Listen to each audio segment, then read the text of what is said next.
అమెరికాలో మరోసారి కాల్పుల మోత మోగింది. ఫ్లోరిడాలో తలహస్తిలో ఉన్న ఫ్లోరిడా స్టేట్ యూనివర్సిటీలో జరిగిన కాల్పుల్లో 2 మృతి చెందగా 5 గాయపడ్డారు. పోలీసులు దుండగుడిని అదుపులోకి తీసుకున్నట్టుగా తెలుస్తోంది. గాయపడ్డ వారిలో పలువురు పరిస్థితి విషమంగా ఉందని అధికారులు తెలిపారు.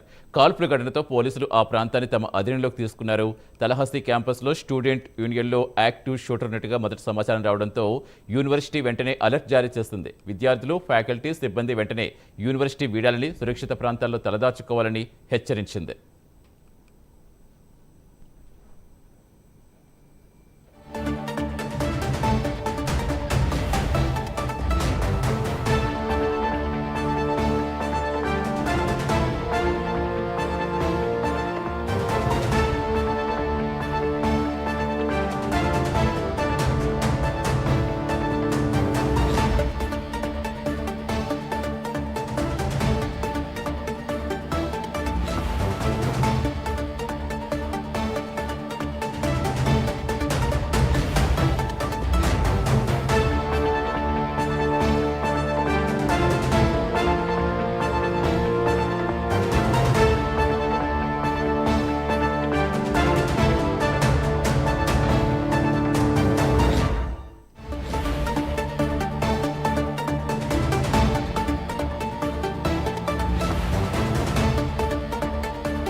అమెరికాలో మరోసారి కాల్పుల మోత మోగింది. ఫ్లోరిడాలో తలహస్తిలో ఉన్న ఫ్లోరిడా స్టేట్ యూనివర్సిటీలో జరిగిన కాల్పుల్లో 2 మృతి చెందగా 5 గాయపడ్డారు.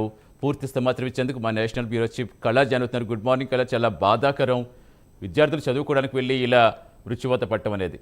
అసలు అప్పుడు మృతి చెందిన వారు ఎక్కడెవరైనా తెలిసిందా? గాయపడే వారి పరిస్థితి ఏంటి? ఇంకా ఏం చెప్తోంది యూనివర్సిటీ సిబ్బంది? Good morning Satish. ముఖ్యంగా ఫ్లోరిడా యూనివర్సిటీలో కాల్పుల మోత ఒక్కసారిగా కూడా విద్యార్థి లోకమంతా కూడా అలర్ట్ అయింది. అయితే ముఖ్యంగా ఏదైతే ఫ్లోరిడా విశ్వవిద్యాలయం అనేది ఇక్కడ ఒక ప్రత్యేకమైనటువంటి యూనివర్సిటీ, దాదాపు ఇది ఏదైతే అమెరికాకు సంబంధించినటువంటి అనేక యూనివర్సిటీల్లో దాదాపు 12 గవర్నమెంట్ సంబంధించినటువంటి యూనివర్సిటీల్లో ఇది ఒక బెస్ట్ యూనివర్సిటీ ఫ్లోరిడా యూనివర్సిటీ. దాదాపు నిన్న గురువారం జరిగినటువంటి, అంటే మనకు దాదాపు ఒక 4 గంటల తేడాగా ఉంది. దాదాపు గురువారం రోజు జరిగినటువంటి ఏదైతే కాల్పుల్లో ఒక బయట నుంచి వచ్చినటువంటి వ్యక్తి జరిపినటువంటి కాల్పుల్లో 2 విద్యార్థులు మరణించారు. దాదాపు 6 గాయపడినట్లు కూడా సమాచారం అందుతుంది. ఇంకా సంఖ్య పెరిగేటటువంటి అవకాశం ఉంది. ముఖ్యంగా లోపల జరిగినటువంటి సిచ్యువేషన్ కి అక్కడ ఉన్నటువంటి అధికారులు కూడా పూర్తి, అంటే ఏదైనా వివరాలను చెప్పడానికి కూడా కొంత గోప్యంగా ఉంచుతున్నారు. అయితే ముఖ్యంగా ఏదైతే ఈ దాడి చేసినటువంటి వ్యక్తి 20 సంవత్సరాల వ్యక్తి, ఇతడు దాదాపు ఫీనిక్స్ ఇక్నర్ అనేటువంటి ఈ కాల్పులు జరిపినటువంటి వ్యక్తి పేరు. దాదాపు అథ్లెటిక్స్, అంటే కొన్ని క్యాంపస్ లో జరుగుతున్నటువంటి అథ్లెటిక్స్ ప్రోగ్రామ్స్ ఇవన్నీ కూడా జరుగుతున్నటువంటి సందర్భంలో ఒక వ్యక్తి కారులో నుంచి తెల్లటి డ్రెస్ వేసుకుని అతని చేతిలో గన్ను ఉన్నటువంటి దృశ్యాన్ని ఒక అబ్బాయి అక్కడ వెళ్ళేటటువంటి విద్యార్థి చూడంగానే వెంటనే ఒక అలారం అనేది ఒక ఫ్లోరిడా యూనివర్సిటీలో ఖచ్చితంగా ప్రతి యూనివర్సిటీలో ఒక అలారం ఉంటుంది. అలారానికి సంబంధించినటువంటి పరిగెత్తి ఆ అలారం కి సంబంధించినటువంటి రింగ్ ఇవ్వడంతో ఒక్కసారిగా కూడా ఫ్లోరిడా యూనివర్సిటీ అంతా కూడా అలర్ట్ అయ్యింది.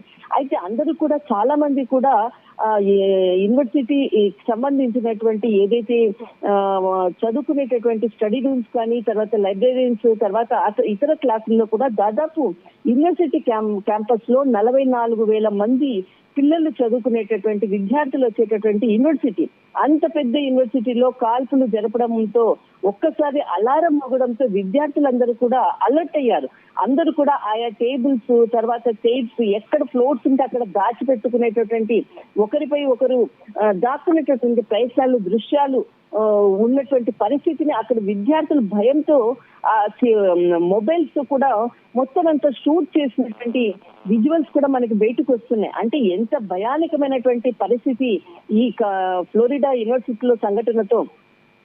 ఈ సమాచారాన్ని వెంటనే అందుకున్నటువంటి పోలీసులు, ఎందుకంటే ఎప్పుడు కూడా హై అలర్ట్ ఉన్నటువంటి సెక్యూరిటీ యుఎస్కి, తర్వాత ఫ్లోరిడా, కాలిఫోర్నియా, ఇదంతా కూడా మెక్సికో, ఇదంతా కూడా చాలా అలర్ట్ గా ఉంటుంది పోలీసు. వెంటనే ఈ అలారం మోగడం తోటి వెంటనే సెక్యూరిటీ అంతా కూడా అలర్ట్ అయి ఆ వ్యక్తిని చుట్టుముట్టి, అంటే ఏదైతే ఆ వ్యక్తి వెళ్ళి ఆ అంటే ఏదైతే స్టూడెంట్స్ ఉన్నటువంటి రూమ్స్ లో, అంటే వాళ్ళు చదువుకునేటటువంటి స్టడీ రూమ్స్ లోకి వెంటనే పరిగెత్తి అక్కడ ఒక 12 రౌండ్ల కాల్పులు జరిపినట్లు కూడా తెలుస్తుంది. అందులో జరిగినటువంటి కాల్పుల్లో భాగంగానే ఇద్దరు విద్యార్థులు మరణించడము, తర్వాత ఆరుగురికి పైగా కూడా విద్యార్థులు గాయపడినట్లు ఉన్నట్టు వారిని వెంటనే హుటాహుటిని తీసుకున్నారు.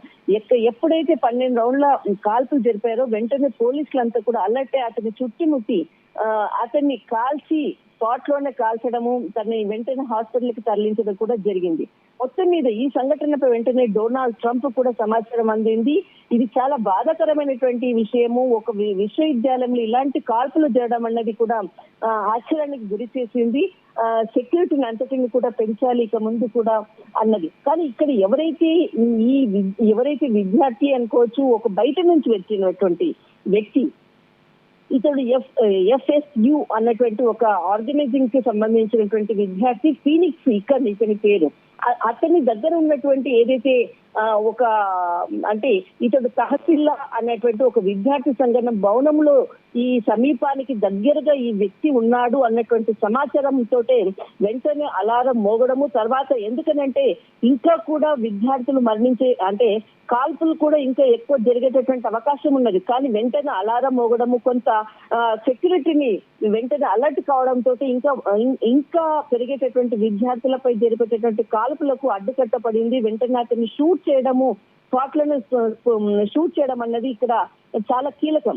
అయితే ముఖ్యంగా ఇతని దగ్గర ఉన్నటువంటి గన్ మాత్రము, ఇతడు ఒక మోడల్ ఉద్యోగి అయినటువంటి లియోన్ కౌంటీ ఒక మాజీ పోలీస్ అధికారికి కుమారుడు అని తెలుస్తుంది. అతని దగ్గర ఉన్నటువంటి గన్ను ఉపయోగించేసేసి ఈ కాల్పులు జరిపినట్లు కూడా పూర్తిగా సమాచారం అందుతుంది. అయితే ముఖ్యంగా ఏదైతే 44,000కు పైగా ఉండేటటువంటి విద్యార్థి మొత్తం అంతా కూడా ఇంత పెద్ద యూనివర్సిటీలో కాల్పుల మాత్రము కలకలం సృష్టించింది. దాదాపు అంటే ఎవరైతే ఇక్కడ మనం చెప్పుకున్నామో 20 సంవత్సరాల, అంటే ఎవరైతే ఇక్నార్ అనేటువంటి ఈ షూట్ చేసినటువంటి పర్సన్ మాత్రము, ఇతడు దాదాపు డొనాల్డ్ ట్రంప్ ఏదైతే అతడు అధికారాన్ని చేపట్టాడో, ప్రమాణ స్వీకారం చేయబోతున్నారు అన్నటువంటి సమయంలో కూడా అతనికి డొనాల్డ్ ట్రంప్ కి వ్యతిరేకంగా నిరసనలు చేసినటువంటి దానిలో కూడా ఈ వ్యక్తి ఉన్నాడు. అంటే ఆ డొనాల్డ్ ట్రంప్ కి వ్యతిరేకంగా నిరసనలు చేసినటువంటి దాంట్లో ఇతడు కూడా ఉన్నాడు. ఆ వ్యక్తి కూడా మరొకసారి ఈ విధంగా ఫ్లోరిడా యూనివర్సిటీలకు సంబంధించినటువంటి కాల్పుల్లో కూడా ఇతడు కీలకంగా షూట్ చేయడము, తర్వాత పోలీసులు ఇతను షూట్ చేయడం అన్నది ఇక్కడ. కానీ మొత్తం మీద మాత్రం హై అలర్ట్ ప్రకటించడం జరిగింది. దాదాపు ఎవరైతే ఫ్లోరిడా యూనివర్సిటీలో ఇంకా ఇతనితో పాటు ఇంకా ఎవరైనా ఉన్నారా అన్నటువంటి సమాచారాన్ని కూపి కూడా లాగుతున్నారు. వెంటనే ఫ్లోరిడా యూనివర్సిటీ ఒక రెడ్ అలర్ట్ ని ప్రకటించడం జరిగింది. దాదాపు 911 నంబర్ కి కాల్ చేయండి, ఏదైనా మీకు సమస్య అంటే ఏదైనా ప్రాబ్లం ఉందంటే వెంటనే ఈ నంబర్ కి కాల్ చేయండి అన్నటువంటి ఒక నంబర్ కోడ్ని కూడా ఇవ్వడం జరిగింది. మేము చెప్పేంత వరకు కూడా ఎవరు కూడా బయటికి రాకూడదు, తర్వాత అందరూ వాళ్ళ ఇండ్లలో కానీ తర్వాత వాళ్ళ యొక్క రూమ్స్ లో కానీ అక్కడే ఉండాలి, ఎట్టి పరిస్థితుల్లో మీరు బయటికి రాకుండానని ఒక అలర్ట్ ని కూడా జారీ చేసింది ఫ్లోరిడా యూనివర్సిటీ మొత్తం సెక్యూరిటీ అంతా కూడా. దీనితో ఒక్కసారిగా కూడా ఇప్పటి పరిస్థితి మాత్రము మొత్తము కూడా ఒక నిశ్శబ్ద వాతావరణం నెలకొందని చెప్పవచ్చు. కానీ ఒక భీకరమైనటువంటి పరిస్థితులు మాత్రం అక్కడ నెలకొని ఉన్నాయి. ఈ దాడుల్లో గాయపడినటువంటి వారు త్వరగా కోలుకోవాలంటూ కూడా విద్యార్థులు కూడా మెసేజ్లు పెడుతున్నారు. కానీ ఎవరు కూడా బయటికి రాకుండా ఉండాలి అన్నటువంటి ఒక అలర్ట్ ని మాత్రమే జారీ చేసింది సతీష్. రైట్, థ్యాంక్ యూ కళ.